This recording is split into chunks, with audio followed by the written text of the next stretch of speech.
So far, if you've been following along, and I really do recommend something, that you take each chapter 1, 2, 3, 4, 5 in order. Now, every chapter does stand on its own, all right?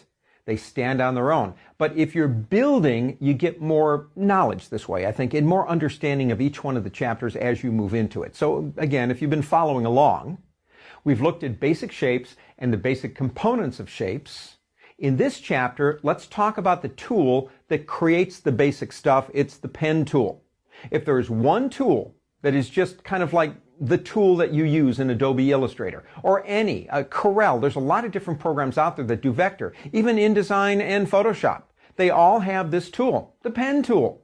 The pen tool is the functionally basic tool for drawing, well, just about anything you want to.